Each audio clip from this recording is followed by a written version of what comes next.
Emergency 1975 18वीं Lok Sabha के पहले दिन सत्र के शुरू होने से आधे घंटे पहले पीएम मोदी ने इमरजेंसी का जिक्र किया। 25 जून को आपातकाल के 50 साल पूरे हो रहे हैं। पीएम ने कहा कि 25 जून भूलने वाला दिन नहीं है। इसी दिन संविधान को पूरी तरह नकार दिया गया था। 25 जून 1975 21 महीने के लिए इमरजेंसी लागू की गई थी और करीब 21 मार्च 1970 तक यह चली थी। यह समय पूर्व पीएम इंदिरा गांधी सरकार की मनमानियों का दौर था। तत्कालीन राष्ट्रपति फखरुद्दीन अली अहमद ने संविधान के अनुच्छेद 352 के तहत केंद्र में इंदिरा गांधी की अगुवाई वाली कांग्रेस सरकार की सिफारिश पर आपातकाल की घोषणा कर दी थी।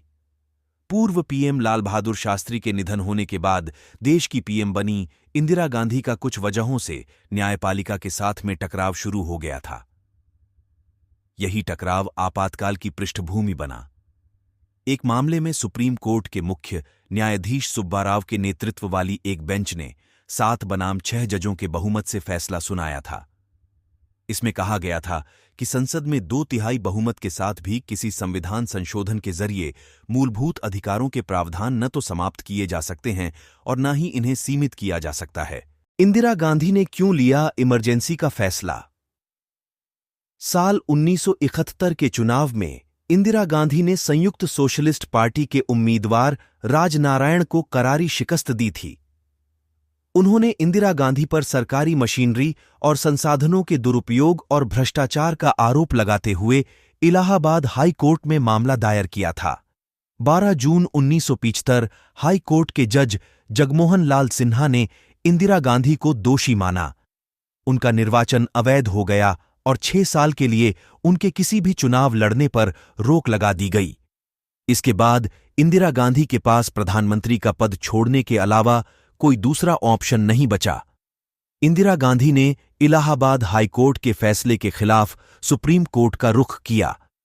वहां पर भी सुप्रीम कोर्ट के जस्टिस कृष्णा अय्यर ने इलाहाबाद हाई कोर्ट के फैसले पर पूरी तरह से रोक नहीं लगाई। कोर्ट ने केवल इंदिरा गांधी को पीएम बने रहने की इजाजत दी।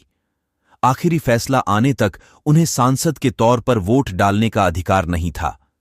इतना ही नहीं, एक दूसरा कारण यह भी था कि जयप्रकाश नारायण कांग्रेस के खिलाफ आंदोलन कर रहे थे और वह काफी तेजी से बढ़ रहा था।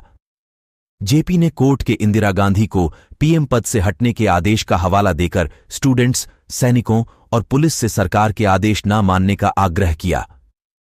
इन सब से इंदिरा गांधी काफी नाराज हो गईं। उन्होंने बिना कैबिनेट की मीटिंग के ही आपातकाल लगाने की सिफारिश राष्ट्रपति से कर दी। इस पर तत्कालीन राष्ट्रपति ने 25 और 26 जून की मध्य रात्रि ही अपने साइन कर दिए। इसके बाद पूरे देश में इमरजेंसी लागू हो गई।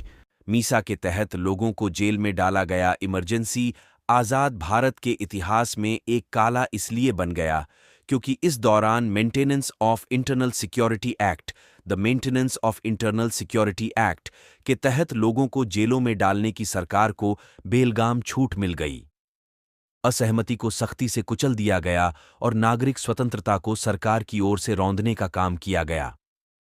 21 महीने जब तक इमरजेंसी लागू रही, मानवाधिकारों के उल्लंघन और प्रेस पर दमनकारी वाली सेंसरशिप तक की खबरें आती रहीं। मीडिया पर लागू हुई सेंसरशिप इमरजेंसी लागू होने के बाद लोगों के मौलिक अधिकारों को निलंबित कर दिया गया। साथ ही maintenance of internal security act के तहत सभी विपक्षी दलों के नेताओं को जेल में डाल दिया गया। इसमें जयप्रकाश नारायण, अटल बिहारी वाजपेयी, लालकृष्ण आडवाणी, जॉर्ज फर्नांडीस जैसे बड़े दिग्गज नेता शामिल हैं। इतना ही नहीं, मीडिया पर सेंसरशिप लागू कर दी गई। हर अखबार में सेंसर अधिकारी बैठा दिया गया। उसकी इजाजत के बाद ही कोई समाचार छप सकता था। सरकार विरोधी समाचार छापने पर गिरफ्तारी हो सकती थी। कई पत्रकारों को मीसा और डीआईआर के तहत गिरफ्तार कर लिया गया था। सरकार की कोशिश थी कि लोगों तक सही जानकारी नहीं पहुंचे। आपातकाल की मियाद 6 महीने तक रहती है, जिसके बाद चुनाव होना चाहिए था, लेकिन इंदिरा गांधी ने चुनाव टालते टालते 18 महीने का समय ले लिया। आरएसएस समेत 24 संगठनों पर बैन लगा दिया गया। मीडिया रिपोर्ट के मुताबिक इमरजेंसी लागू करने के पीछे इंदिरा गांधी के छोटे बेटे संजय गांधी का भी बहुत बड़ा रोल रहा। इंदिरा गांधी संजय गांधी के कहने पर ही सारे फैसले लेती गईं। इसमें लोगों की जबरन सामूहिक तौर पर नसबंदी करवाने का फैसला भी शामिल है। इमरजेंसी का लोगों ने लिया बदला। 21 मार्च 1977 को इमरजेंसी समाप्त हो गई। आपातकाल के बाद 1977 में भारत के छठे लोकसभा चुनाव हुए। इस आम चुनाव में जनता ने पहली गैर कांग्रेसी सरकार को चुनकर मानो इमरजेंसी के दौरान हुए सभी जुल्मों का हिसाब ले लिया था।